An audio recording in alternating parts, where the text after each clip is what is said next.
Learning English is not about memorizing 1,000 words.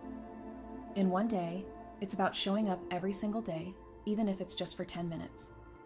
It's about listening, repeating, making mistakes, and trying again. The truth is, fluency doesn't come overnight. It's built slowly through small habits, daily practice, and a real desire to grow.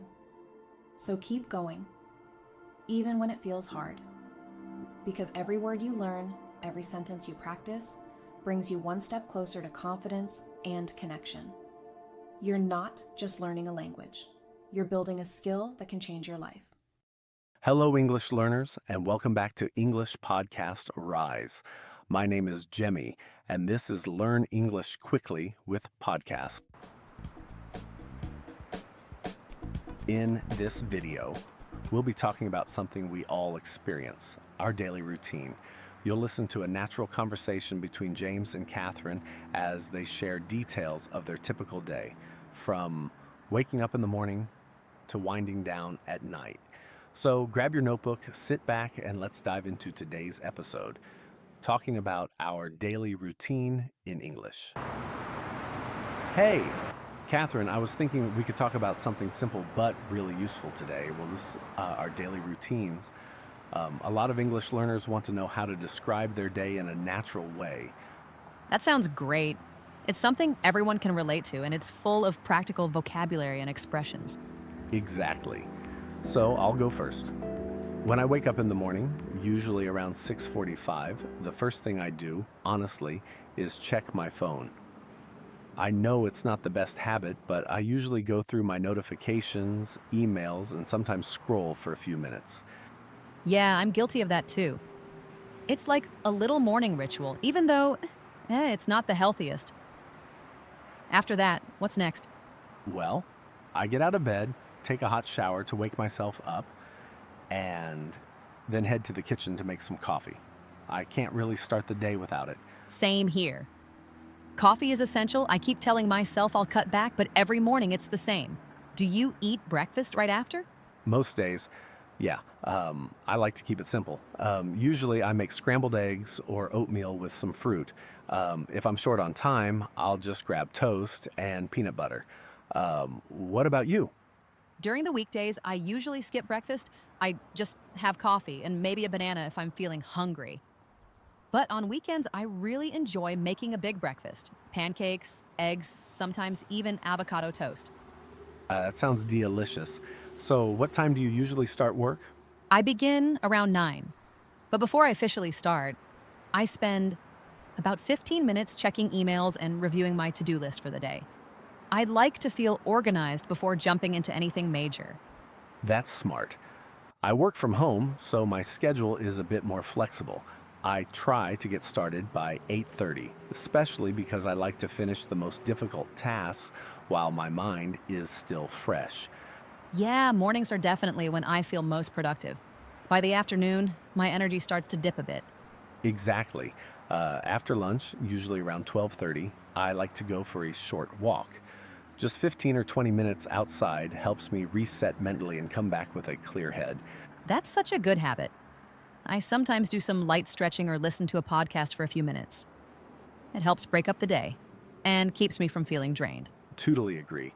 Then I usually work until about 5 p.m., sometimes later if there's a lot going on, but I try not to push it too much in the evening. Same here. After work, I usually cook dinner. I like trying out new recipes, but if I'm too tired, I'll just go with something quick and easy. What's your evening like? After dinner, I usually play the guitar for a while or watch an episode of whatever series I'm into at the moment. It helps me relax. Then I try to start winding down around 10:30. I try to stay off screens in the evening and I'll read a book or write in a journal for a bit. I usually go to bed around 10:30 too, though it doesn't always happen. Yeah, same. I aim for 11, but sometimes I just stay up scrolling through my phone, even though I know it's not great for my sleep. We all do it, but honestly, having a regular routine helps a lot. Even small habits like taking a walk or reading before bed can make a big difference in how we feel overall. Couldn't agree more. And for anyone learning English, Talking about your daily routine is a great way to practice common verbs and time expressions. Exactly. And it's not just useful for speaking, it also helps with writing and even listening. When you understand how people describe their day, it becomes easier to follow conversations, especially in movies or shows. Right.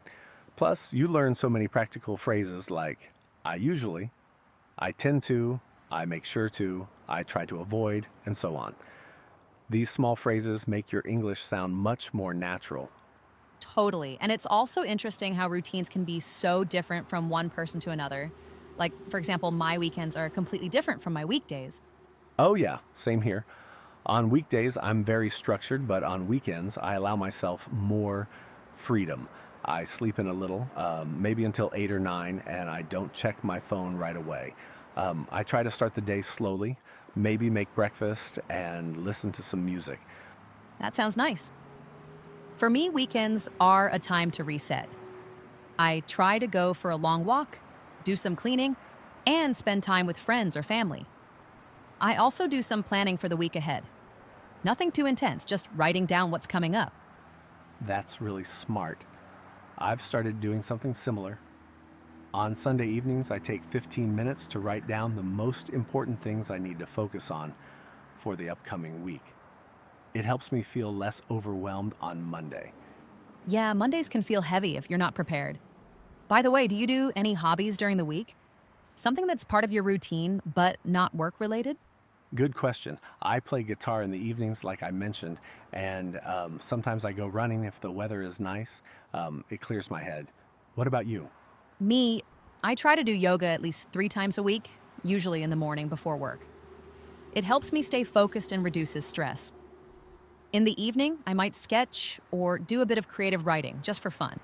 That's awesome. I think having some kind of creative outlet really helps balance things out, especially if your job is more technical or stressful. Exactly. And even those small activities become part of your routine over time. You don't even think about them anymore, they just happen. And that's what makes daily routines so interesting to talk about. They reveal a lot about a person, their habits, priorities, lifestyle. Absolutely. And for English learners, it's a great way to connect with people. Just talking about your morning or evening routine can lead to longer conversations and shared experiences. Totally. So here's a little tip to our listeners. Try keeping a journal for 1 week where you write about your day in English, just a few lines each day. Then read it out loud and see how your vocabulary grows. Great idea. And if you're feeling brave, record yourself talking about your daily routine. It helps you hear how you speak and where you can improve. Exactly. And don't worry about being perfect. Just keep practicing. Over time, you'll sound more confident and natural. All right, that was a great conversation, James. I hope it gives our listeners some inspiration to talk about their own routines in English. Me too. Thanks for the great chat, Catherine. Let's do this again soon. Definitely. Take care, everyone, and keep practicing.